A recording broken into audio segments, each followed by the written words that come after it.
항상 기뻐하라. 쉬지 말고 기도하라. 범사에 감사하라. 이것이 그리스도 예수 안에서 너희를 향하신 하나님의 뜻이니라. 오늘 성경에 3절이나 암송하셨어요. 3절이나. 감사합니다. 인생에서 가장 기뻤던 순간들 기억나시는 순간들이 있으신가요? 이때는 참 좋았는데, 이때 참 기뻤는데. 오늘 찬양도 참 그 기쁜 찬양 해주셔서 너무 감사합니다.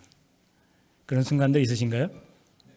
예, 뭐 대학에 합격했다거나, 뭐 애들이 대학 들어갈 때 더 좋으셨죠? 저같이 이제 결혼할 때 너무 좋아가지고 예수님 만났을 때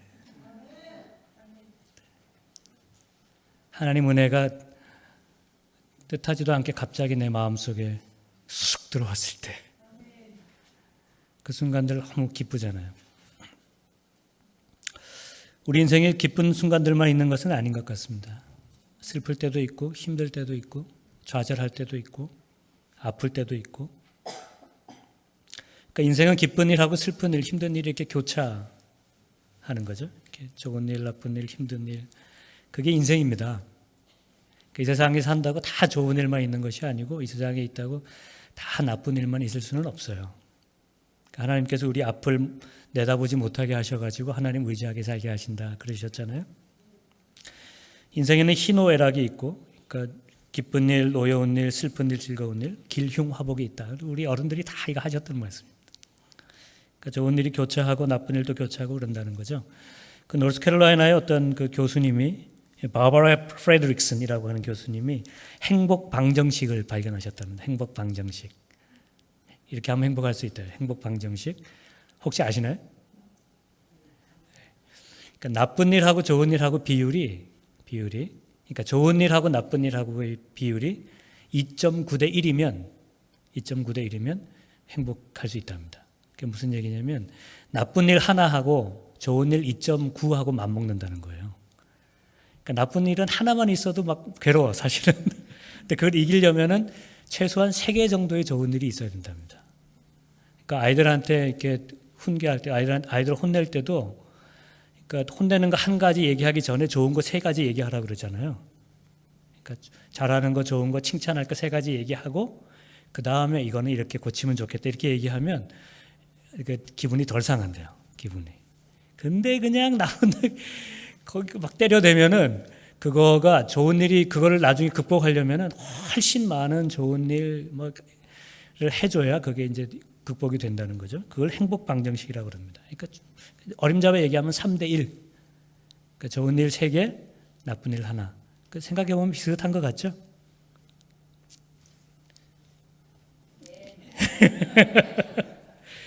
기분이 나빠지려고 그래요 지금. 그런데 오늘 바울이 항상 기뻐하라 그렇게 말하지 않습니까? 그러니까 바울이 인생을 몰라도 너무 모르는 거죠.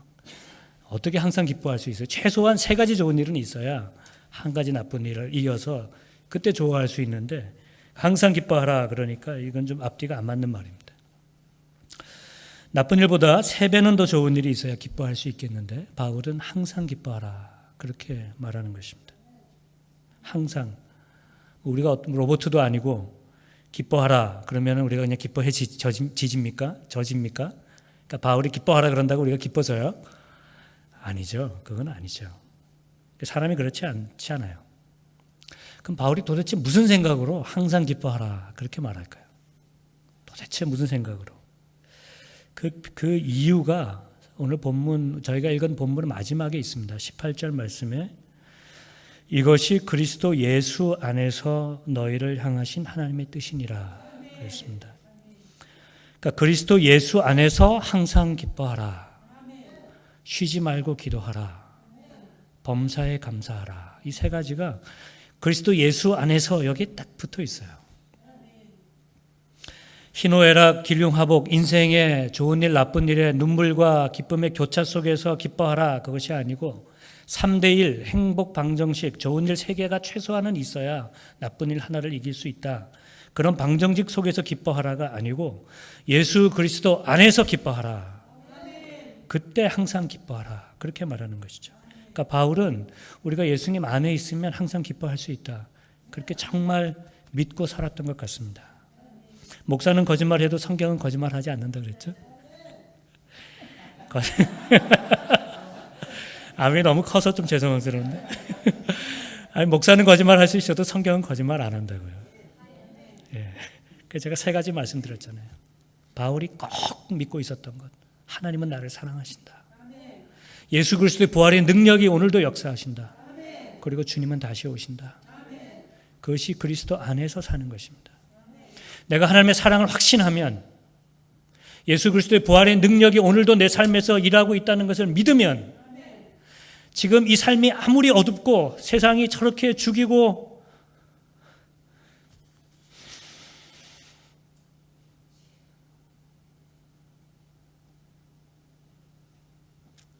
아무 죄 없는 아이들이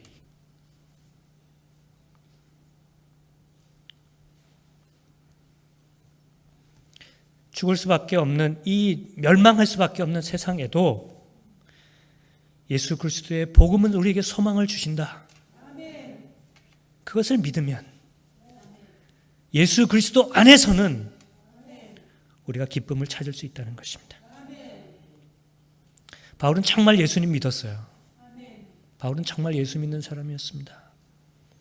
바울에게도 얼마나 많은 아픔이 있었습니까? 바울에게도 얼마나 많은 슬픔이 있었습니까?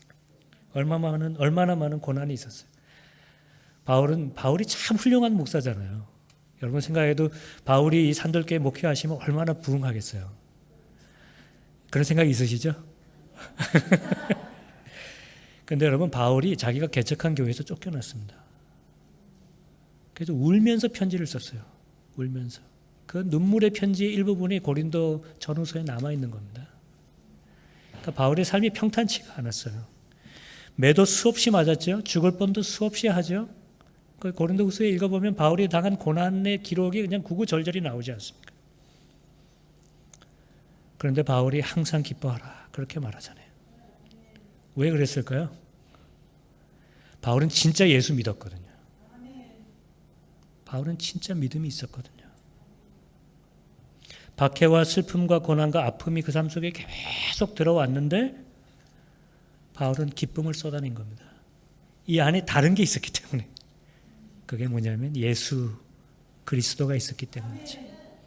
하나님의 사랑이 있었고 부활의 능력이 있었고 다시 오실 주님에 대한 소망이 이 안에 있었기 때문에 아무리 고난이 와도 슬픔이 와도 먹고 살 게 없어도 우리 가게가 아무리 안 돼도 그 안에서 기쁨을 찾을 수 있었던 거예요. 그러니까 상황에 반응하며 산 것이 아니라 내 안에 있는 믿음으로 상황을 눌러버린 거죠. 그 상황을 주도하며 산 겁니다. 세상에 끌려다니지 않았어요. 그러니까 바울이 항상 기뻐하라. 이는 그리스도 예수 안에서 그 말을 할 수 있었던 거죠. 기쁜 일이 하나만 있어도 안 좋은 일 모든 일을 덮어버리면 그러면 되잖아요. 그러니까 바울이 그 예수 그리스도에 대한 믿음, 그 복음이 이 안에 꽉 차 있었기 때문에 나쁜 일이 아무리 생기니까 3대1 방정식이요. 이 통계의 신화입니다. 이게 통계의 신화예요. 세계 일어난다고 기뻐지지도 않아요. 사실은 대충 보면은 통계적으로 그렇다는 거지. 여러분 1000가지 좋은 일이 있어도요. 내 마음이 불편하면 그게 기쁘지가 않습니다. 그러니까 이게 3대1도 대충 통계적으로 그렇다는 거지 우리 인생을 정확하게 말하는 게 아닙니다. 바울은 예수 그리스도 안에 있으면 우리는 항상 기뻐할 수 있다. 이게 자기 간증입니다. 사실은 자기 간증이에요. 바울 안에 있었던 확신들 몇 가지를 제가 찾아보겠습니다. 로마서 8장에 우리가 알거니와 하나님을 사랑하는 자 곧 그의 뜻대로 부르심을 입은 자들에게는 모든 것이 합력하여 선을 이루는 그 다음 말씀. 예. 우리가 알거니와 하나님을 사랑하는 자 곧 그의 뜻대로 부르심을 입은 자들에게는 모든 것이 합력하여 선을 이루느니라. 그러니까 바울이 자기 인생에 얼마나 굴곡이 많았어요. 그런데 이걸 다 하나님께서 선하게 쓰시는구나. 이걸 다 하나님께서 나중에는 아름답게 하시는구나. 그걸 깨달았어요. 그러니까 제가 이 성경 읽으면은 바울이 쓴 편지는 다 바울의 간증 같아요.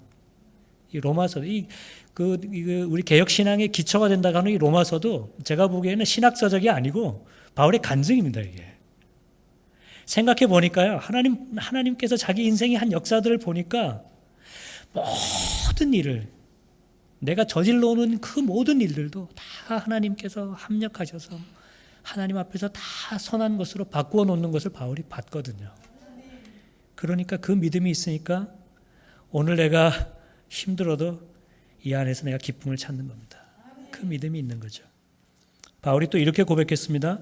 다만 이뿐 아니라 우리가 환난 중에도 즐거워하나니 이는 환난은 인내를, 인내는 연단을, 연단은 소망을 이루는 줄 알미로다. We know 그랬습니다. We know. 이거는 의심의 여지가 없다는 거예요. Maybe 뭐 이런 것도 아니고 we know. 확신이죠.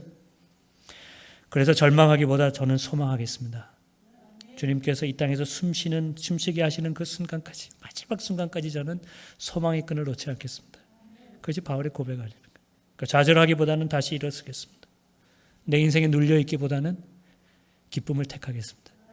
기쁨을 선포하겠습니다. 그것이 예수 그리스도 안에 있는 것이죠. 주님께서 나를 연단하신 후에 저는 정금같이 나올 것입니다. 하나님께서 불 가운데 지나도 타지 않을 것이고 물 가운데 지나도 물이 너를 삼키지 못할 것이다. 말씀하신 이사야서 말씀 바울도 아마 마음속에 외우고 있었을 거예요. 그러니까 바울이 항상 기뻐하라고 말하는 것은 그냥 바보같이 웃고 다니라는 말이 아닙니다. 이렇게 그냥 이런 일이 있어도 저런 일 그냥 그러면 기뻐 살 수 있다 그 말이 아니고 그 긍정의 사고 방식. 긍정적으로만 생각하면 다 된다. 그것도 아니고 바울이 항상 기뻐하라고 말할 수 있었던 그 깊은 곳에는 예수님에 대한 확신이 있었기 때문입니다. 그러니까 믿음이 없이는 기뻐할 수 없어요. 믿음이 없이는 어려움 속에서 기쁨의 이유를 찾을 수가 없습니다. 그러니까 믿는 사람만이 기뻐할 수 있습니다. 그러니까 기쁨은 믿음 있는 사람의 특징이에요. 기쁨은 믿음 있는 사람에게만 나타나는 특징입니다. 지금 막 기뻐하시려고 노력하시는 것 같은데 그러니까 내가 기뻐해야지 이렇게 하실 것이 아니라 내가 내 믿음을 세워야지. 그러면 기쁨이 생기는 겁니다. 그래서 기쁨은 하나님의 명령이고 기쁨은 믿음의 특징인 것입니다. 그러니까 항상 기뻐하라 그 말은 믿음을 견고히 하라 그 말이에요. 믿음을 하나님 앞에서 굳건히 가지면 세상의 펀치들이 나를 넘어뜨리지 못하는 거예요. 넘어질 때도 있겠죠. 또 일어나는 거죠. 그것이 기쁨의 힘인 것입니다. 우리가 주님에 대한 믿음이 있으면 기뻐할 수 있습니다. 항상 기뻐할 수 있습니다. 믿음이 있을 때 우리는 모든 염려를 이길 수 있습니다. 그래서 베드로 사도가 그렇게 얘기했죠. 너희 염려를 다 주께 맡기라. 이는 그가 너를 돌보심이라. 이게 믿음이거든요. 너희 염려를 주께 맡기라 그러는데 영어에 캐스트 그랬잖아요. 제가 번역했으면 너희 염려를 다 주께 던져라. 던져버리라. 아마 그렇게 번역했을 것 같아요. 너희 염려를 다 주님께 던져버려라. 던져요. 그냥 던져. 이게 던지는 거죠. 염려를 맡기라. 이게 아니고 염려를 던지라. 하나님께 우리의 염려를 던지는 것입니다. 어떤 사람이 하나님께 염려를 던질 수 있나요? 하나님에 대한 믿음이 확실한 사람이 믿음. 그러니까 믿음은 내 삶의 염려를 없앱니다. 그러니까 내 삶이 자꾸 공고해지고 내 삶이 어려워지면 하나님 도대체 내 삶에 왜 이렇게 어려움을 많이 주십니까? 그리고 우리가 그렇게 기도할 수도 있지만 하나님 왜 제가 이깟 어려움에 자꾸 흔들립니까? 제게 흔들리지 않는 믿음을 주십시오. 우리가 그렇게 기도할 수도 있는 것입니다. 염려는 내일의 근심을 없애는 것이 아니라 오늘의 기쁨을 앗아간다. 그런 말이 있어요. 우리가 염려하면 내일 모든 이게 해결되는 게 아니라 오늘 내가 기뻐해야 할 그 이유들을 염려가 다 가져가 버리는 것입니다.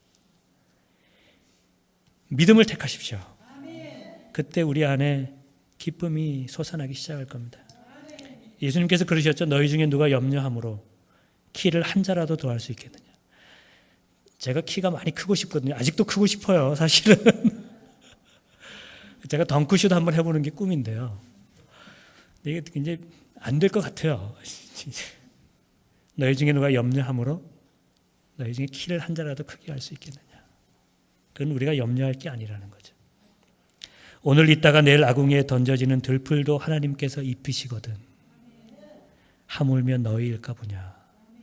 예수님께서 그 마지막에 뭐라 그러셨냐면 믿음이 작은 자들아. 그러니까 내 마음속에 기쁨이 없는 이유는 우리의 믿음이 작기 때문입니다.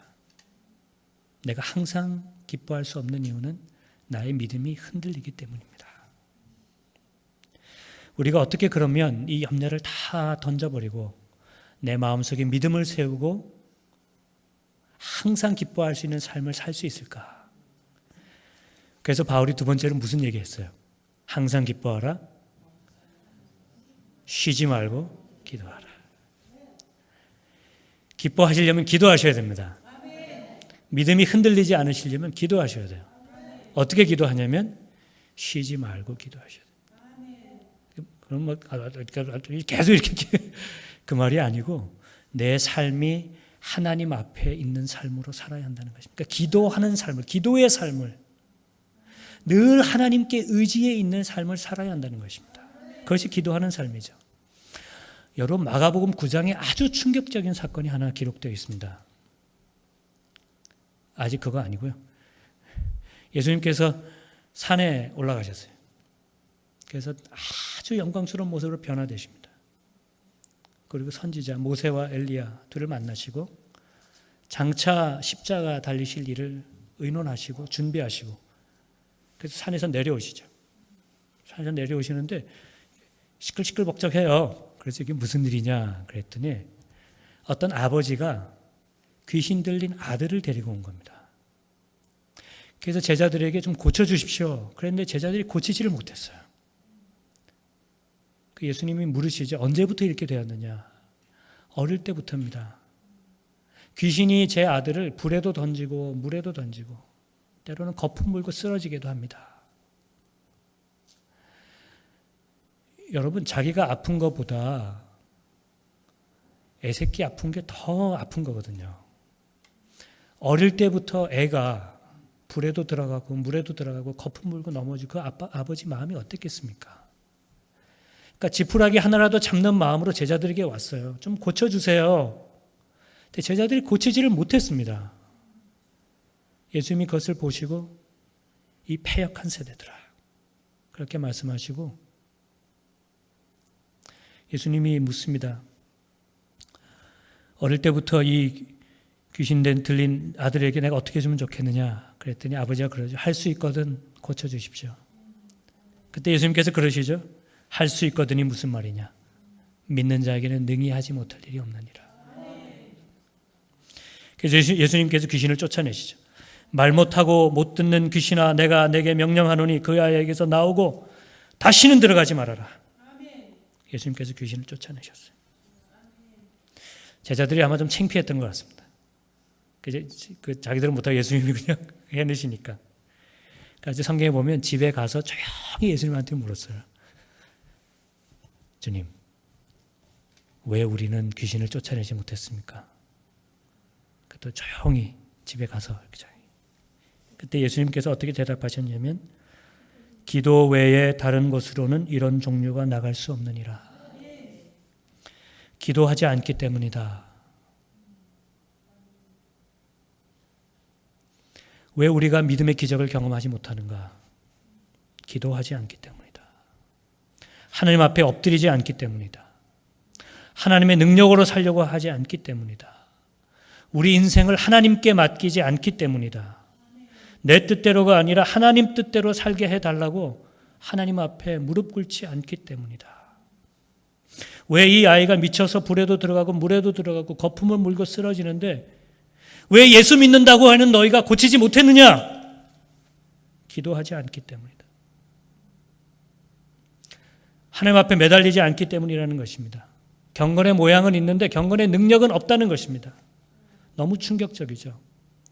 아무리 예수님 가까이 있어도 아무리 교회 가까이 있어도, 아무리 성경 가까이 있어도 기도하지 않으면, 하나님께 우리의 삶을 맡기지 않으면, 내 영혼을 하나님께 드리지 않으면 우리는 아무런 능력도 경험할 수 없다는 것입니다. 여러분, 벌써 10년이 넘었습니다. 버지니아 텍에서 한국 학생이었어요. 조승희. 그때 32명이 죽었습니다. 여러분 기억하시나요? 제가 그때 신학교 다닐 때 그때 신문이 그 방송이 어떻게 났냐면 An Asian 그렇게 났어요. 그래서 제가 우리 교수님하고 둘이 그거 보면서 속으로 한국 학생은 아니겠지. 한국 학생은 아니겠지. 근데 나중에 이름 보니까 한국 학생이더라고요. 그날 32명이 죽었습니다. 여러분 며칠 전에 17명이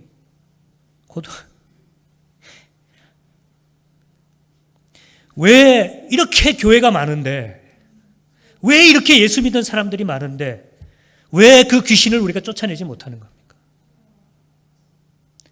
우리에게 모양만 있고 경건의 능력이 없는 것이죠. 기도하지 않기 때문입니다. 하나님께 매달리지 않기 때문이죠. 쉬지 말고 기도하라. 그때에 비로소 우리는 하나님의 기쁨을 경험할 수 있게 되는 것입니다. 평생을 하나님 의지하면 하나님 앞에서 살겠다고 우리가 다시 결단하고 주님 앞에 내 삶을 내놓고 기도할 때, 그때야 비로소 우리는 이 세상의 그 죽음의 귀신들을 쫓아낼 수 있는 것입니다. 지난 수요일 날 우리 큐티 모임 했습니다. 저녁에 8시에 몇 분이 모여서 같이 큐티하면서 시편 51편 같이 묵상했어요. 어떤 분이 이제 같이 이제 묵상하고 나누는데 마지막 하나님께서 상한 심령, 통회하는 마음, 하나님께서 그거 받으신다. 하나님께서 제사보다 그거 더 받으신다. 그거 그렇게 나누면서요. 어떤 자매님이 그러시더라고요. 제가 마음이 너무 힘들어서 어떻게 할 수 없었는데 하나님께 막 기도했는데요. 하나님께서 나를 조금 바꾸시는 거를. 그러니까 상황은 아무것도 안 바뀌었어요. 근데 하나님께 그냥 다 기도하니까 하나님께서 저를 조금 바꾸시는 걸 제가 경험했습니다.